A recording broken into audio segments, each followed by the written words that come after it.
I go into traffic every day in my car and I'm deeply irritated and annoyed by the traffic.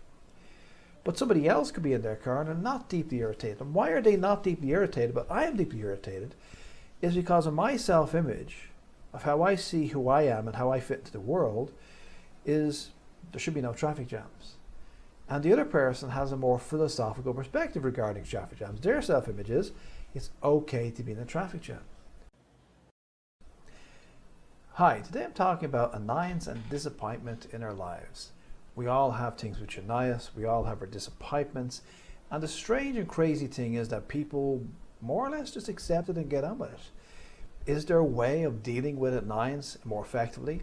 Is there a way of dealing with disappointment more effectively? Well, let's find out. What strikes me as really strange and very interesting is in life how much effort is put into things which are not important, like let's say football matches, cricket matches, baseball matches, basketball, the lives of the rich and famous. Why are we so focused on all these things? And yet the vast majority of people have a lot of issues in their life, and some of those issues are small things that just annoy them, and some are the deeper things like disappointments. And yet there's very little consensus what causes them or what we should do about them. Now, what we can actually look at is really there's kind of two levels of annoyance and disappointment in our life. The first level of annoyance and disappointment in our life, let's say the lighter level, why we feel annoyed at things and why we are disappointed is very obvious. So for example, being stuck in traffic, we get irritated that we're stuck in traffic. It annoys us we're stuck in traffic. I used to work in sales and I'd have be talking to people and they'd be eating their dinner, eating an apple. Most annoying thing to do if you're trying to talk to somebody they're eating on the other end. And it just sounds terrible. Okay, that's very annoying. Disappointments, of course. I lost a relationship, I lost a job. These are obvious. The second types of annoyances and disappointments are not so obvious, and the things like you don't know why, but now you're getting annoyed every time you get in the bus. It used to annoy you, now it doesn't. You don't know why, but when you sit with some family member that you like and have no problem, no issues with, you're suddenly irritated. You're suddenly annoyed, but you don't know why. You keep getting angry at kids, but you don't know why.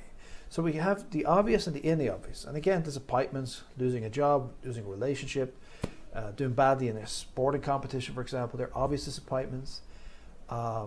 Getting older, looking in the mirror, not looking as handsome as you once were, that's a disappointment. Aging in itself is disappointing. But again, we also have disappointments which are not obvious.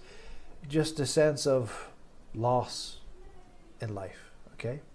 A sense of existential angst. So these are the unobvious levels. We can also split it another way, which is things which are relatively superficial and things which are not.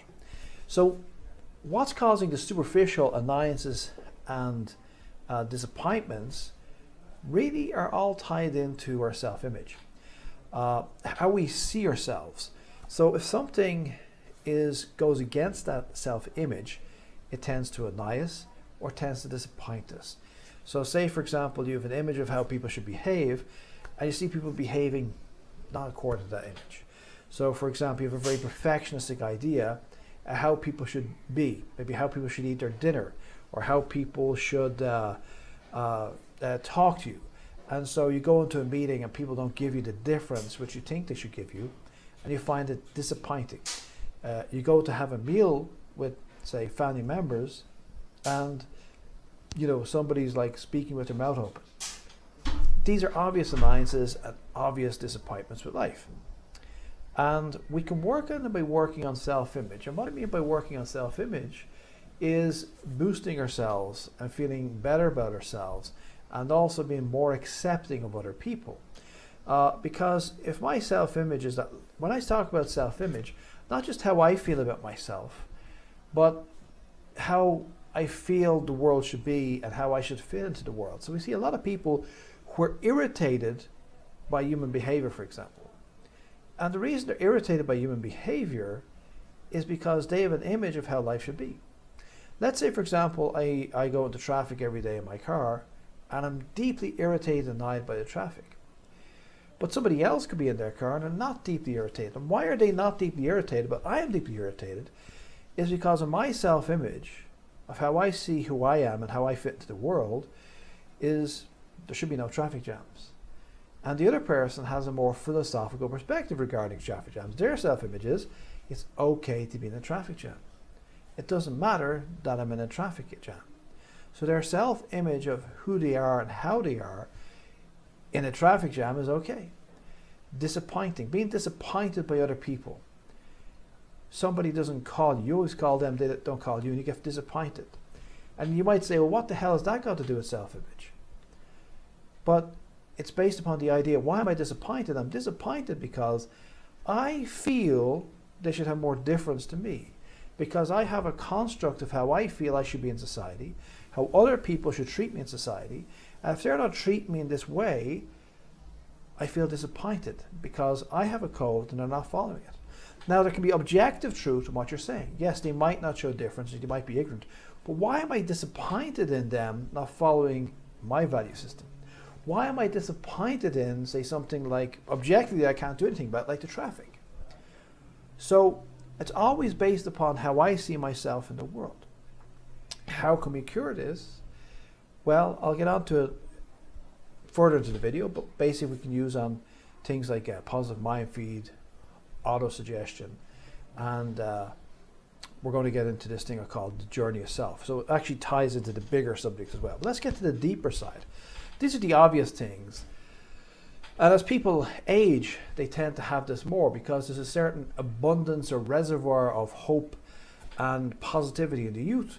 And yes, you can get people who are young and depressed, but usually they bounce back. They have more mental emotional bounceability. And often if they can get past that phase, they can come up. A lot of people, if they're getting older, they'll find it difficult to come up. And there's various reasons. One, this reservoir of positive energy, partly because you have less so many negative experiences as you get older. It's harder to have that reservoir. It eats away. Every time somebody cheats you, every time something bad happens in your life, every time you get hurt, it kind of eats away at that reservoir of positivity and hopefulness. And the second thing as well, apart from the energetic side, is that people, as they go through life, because they have what I would call a self-image in a broad sense, not just I think I'm a good person, a bad person, but how I feel I am and how I feel the world should treat me, they get little insults to that self-image. And they make judgments, and those judgments over time kind of limit their perspectives. And what happens then is we become harsh. And it's just a fact of life that as you get older, as more people, you see more people, you see how superficial people are. You see how few people really care for you. And these are just obvious things as you get older. You see people for what they are rather than idealistic images. Like you look back at your parents and start seeing them as they are. You look back at your friends and realize that they seem so important to you in their 20s, yet they all just drifted off. What happened to them? Your brothers and sisters, they drifted off. What happened to them? So as you get older, you get more of these hurts. And it can be difficult because of this image thing, because we feel that they should be a certain way and they should have a certain difference to me, that somebody doesn't care or has a different perspective on things than I have, or a different worldview than I have. And it's very easy to get annoyed by a person's different worldview. It's very easy to get disappointed by another person's worldview as well. So that's the superficial side. So it's kind of always fairly obvious what's going on. And even if it's not obvious, you can still kind of see this kind of bigger picture of how I see the world and things which are outside of how I see the world and how my image of myself in the world are going to have annoyances and disappointments. The other thing is human beings are social creatures. They are primates. And I don't mean we're directly descended from the apes, because we're not, but they're in some way they're relatives. They are our cousins of some sort. We are primates, and we have a social structure like primates. And what that means is, if you just look at any kind of documentaries on apes and chimps and so on, the social structure matters and having a place in the social structure. And so we need to have our place in the social structure, which gets back to our self-image of how I am in my social structure, how I am in society, how I fit. And one of the reasons why we have so much existential angst these days is that people don't know where they fit. Because years ago, society was much more restrictive. There were anti-gay, anti-liberal, anti-woman, anti just about anything apart from fitting in. And so our society is much more relaxed, much more broader now. But the old steadiness or security of this is my religion, this is my God, this is my place in society, this is right, that's wrong, this is the way we're doing things, that's all gone now. And because of that, we're not sure where we fit. That causes a lot of angst. Again, because of our image of ourselves in society. And another factor I could add in there is judgmentalism. Human beings tend to be judgmental, and I honestly don't see, if you want to say a utopian society, it cannot exist unless we conquer judgmentalism. And if we look at Eastern philosophy, for instance, in Eastern philosophy, the heart is the mind. The mind is actually the heart. And this is just a thinking machine, and I think they've really got that right. Because we keep focusing on this is the thinking and that's just the pump. Okay, and that's a very primitive way of seeing things.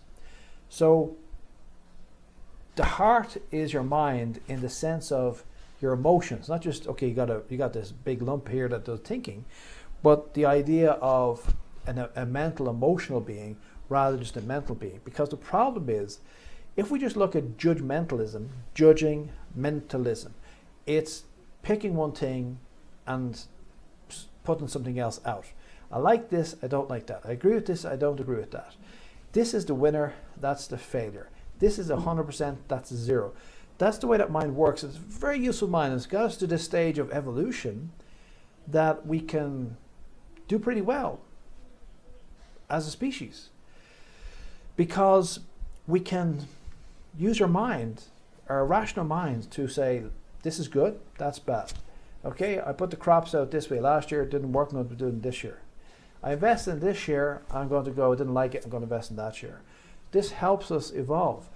But if it's dominating, then it's the tail wagging the dog, because the other side, the emotional side, the intuitive side is I feel this and I feel that. And this doesn't feel right for me and I'm happy with this. And it doesn't have things like I'm happy only if I have money. I'm happy only if I look good. I'm happy only if I got a big social structure. This down here is I can be this happy because the sky is blue and I have nothing to do today. Okay? That's the heart. The two are important. The mind and the heart and balance are important. And that's a big problem. And we have to go beyond judging everything, because the judgmental mind will always criticize. That's why anytime you talk to pretty much anybody or any group of people, most of the time, 99% of the time, 99% of the people are moaning about somebody or moaning about something, and we're addicted to it.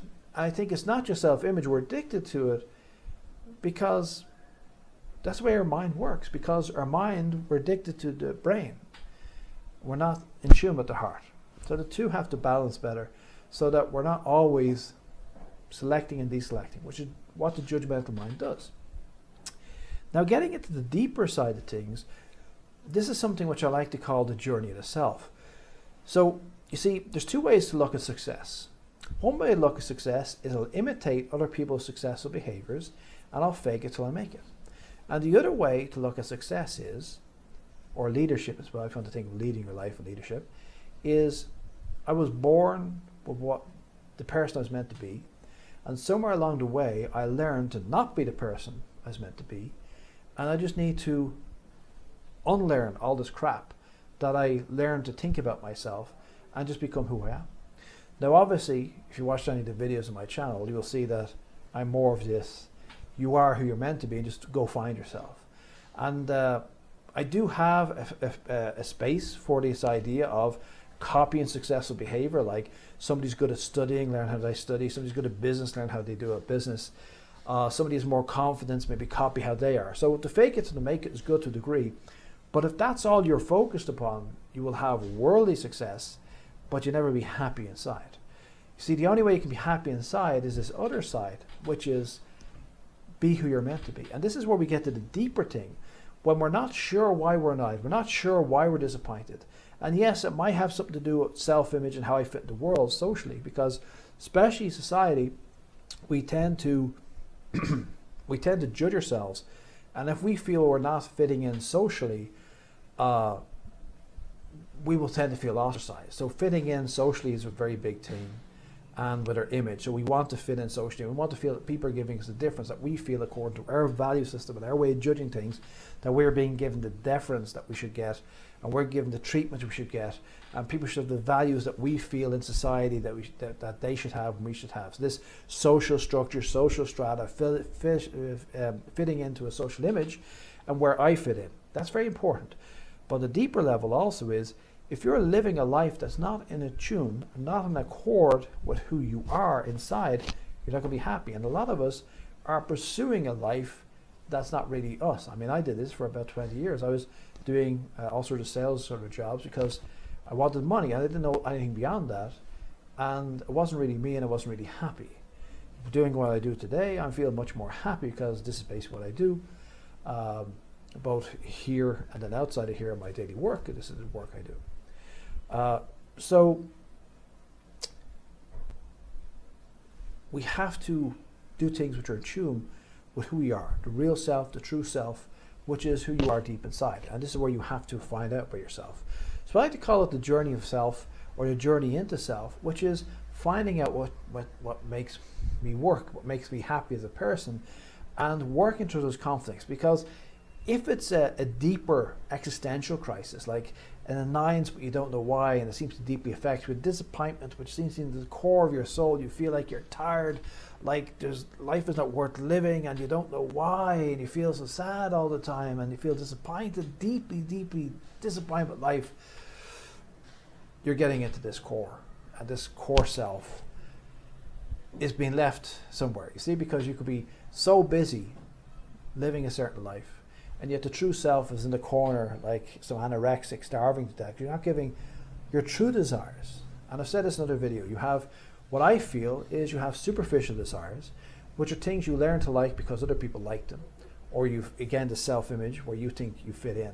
And then you have true desires, which is your heart's desire, who you're really meant to be, what you're supposed to be doing. And as long as you're not dealing with this, you're going to have a problem.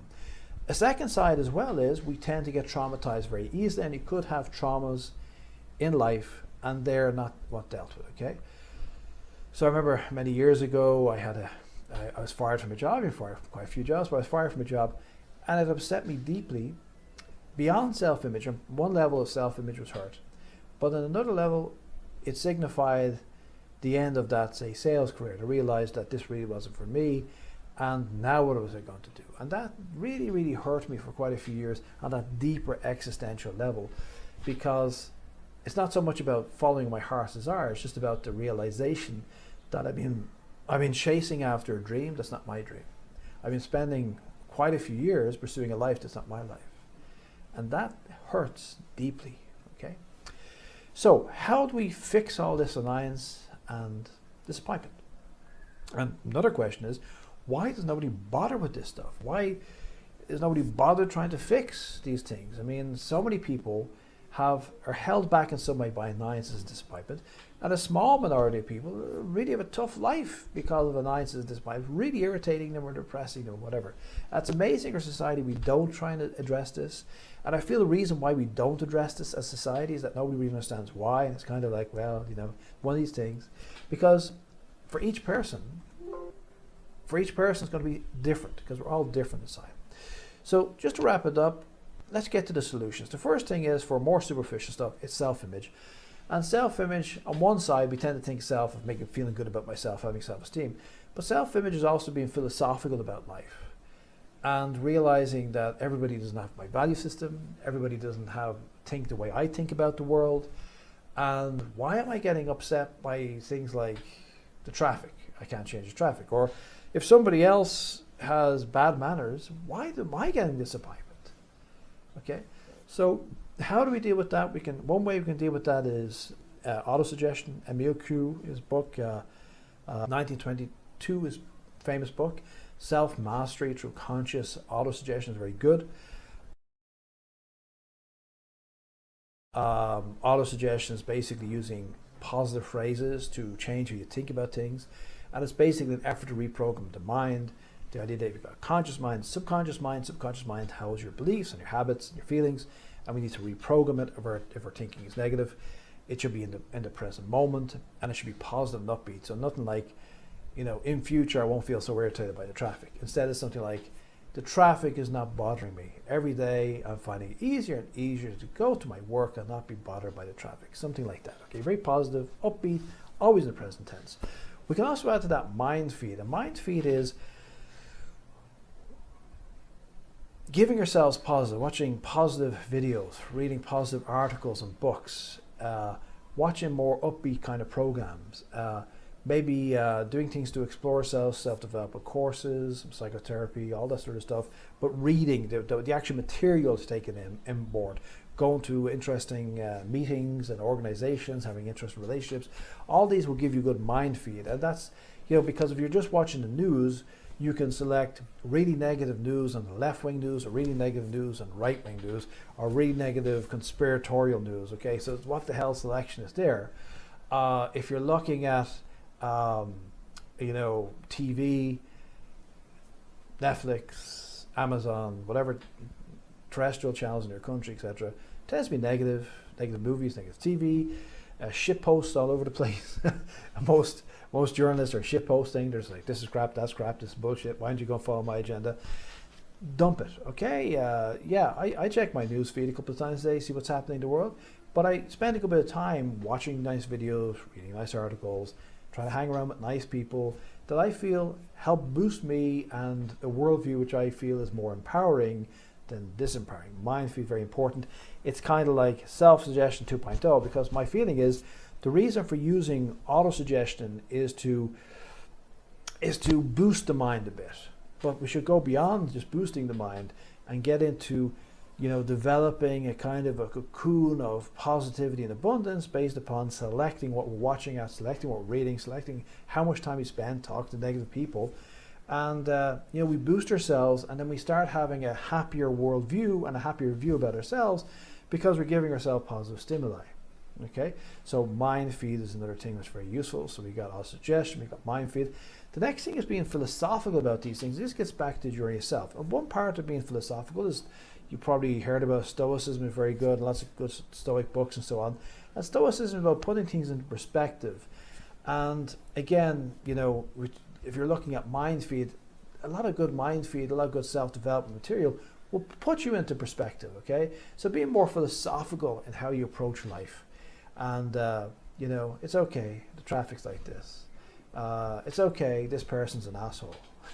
Okay, that kind of thing. And this also ties back into the next thing, which is journey to self. And journey to self is learning who you are. And the more you're happy about who you are, the less you're going to be interested in other people. And lots of things there: psychotherapy, self-development courses, self-development books, spirituality, finding God, finding yourself. Diary writing is very good. Start writing down your life story, how you got here. Write down how you're getting on, your issues, trying to find out what your traumas are, trying to work through your traumas, self-help groups, support groups, developing a network of supportive people that will help you on your journey. All this stuff is journey to self. Now, there's a short game and there's a long game. The short game is positive suggestion, auto-suggestion, mind feed, and being philosophical. And the long-term game is journey to self. Because journey to self could take 10 years or more before you're at a stage that you feel happy to be you, happy to be here. But since so many people have an existential crisis anyway, and they're spending decades of their life not feeling happy, why not invest? If you're one of those people who either wants to go deeper, or you've got a lot of issues and you're not so happy, why not put a bit of effort into this journey to self? Even if it takes 10 years, 20 years, why not be happier even if it takes time? Because you're probably unhappy now anyway. So what's wrong with investing 10 years of your life to get to a space that you feel much happier? Okay, so ultimately the deep happiness is going to be through the journey of self. And the journey of self does not necessarily mean you understand everything. In psychoanalysis, there's a concept of the nexus. And the nexus idea is that you can follow a thought through associations. And through psychotherapy, if people spend time in psychotherapy, they'll start seeing underlying issues in their life. They'll start seeing underlying thoughts and how they associate. They'll make comparisons and they'll make links and connections. But there's a certain point at which you get to a nexus point, a point at which you can't go below that, because it would appear the subconscious mind, you can go so far and then you can't go beyond that. But the interesting thing is, although you get to a certain stage where your conscious mind can't understand, there's another level deep within the subconscious mind where you don't have to understand. So actually the most important thing is not that we understand everything, but that we rejig things so the balance comes back and we feel happy. So what I mean here is that you will only understand your issues to a certain degree. You'll never fully solve the mystery of who you are. There's always a gap. There's always a pause. There's always something outside of us, because we're living in language. At any time we go beyond language, lights out. Conscious mind can't go there. So there are aspects of you, and aspects of me, and aspects of everybody else, which we can't go beyond. So I feel when it comes to understanding our issues, and I'd like to talk about this thing of writing a life story, and it's to gain perspectives, and that makes you more philosophical. But you'll never, and you're wasting your time, you can spend the next 10 years doing this, trying to find the secret sauce, trying to find the secret answer out there somewhere. You know, in the movie is always a trope. I'm going to find myself. And the guy drives a car. You can drive that car anywhere you like. Human beings have explored the oceans, the seas, the mountains, the tropics, the moon, space, other planets. You have to explore in here, okay? That's the only happiness in exploring in here, but you'll only get answers to a certain degree. However, beyond this, even though your conscious mind doesn't fully understand the issues, you can actually get a resolution because of an integration. The reason why you have, or anybody has, existential angst causing things like a big depression or a lot of anxiety in your life or a general unhappiness, something holding you back, is there's a lack of integration, okay?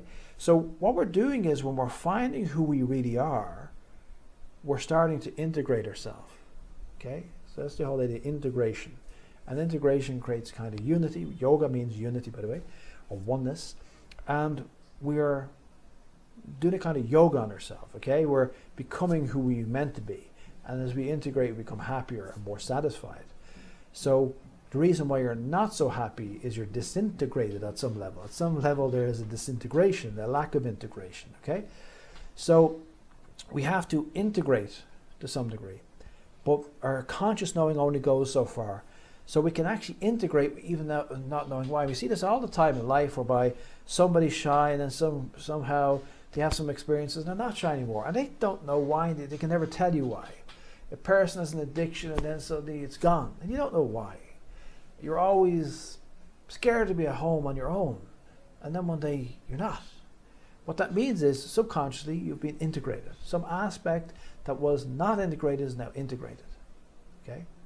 So that's the really important thing. So our perspective and understanding is really for our ego to feel better. But the integration is more important, because the integration is the thing that makes you happy. That's why you look at a lot of saints and so on. They don't know how the hell they got there. They can't tell you how they got there, but they're there. Okay. So it's a big, big subject. Annoyance and disappointment seems so simple, and yet it's a big subject that goes down to the heart of existential crisis.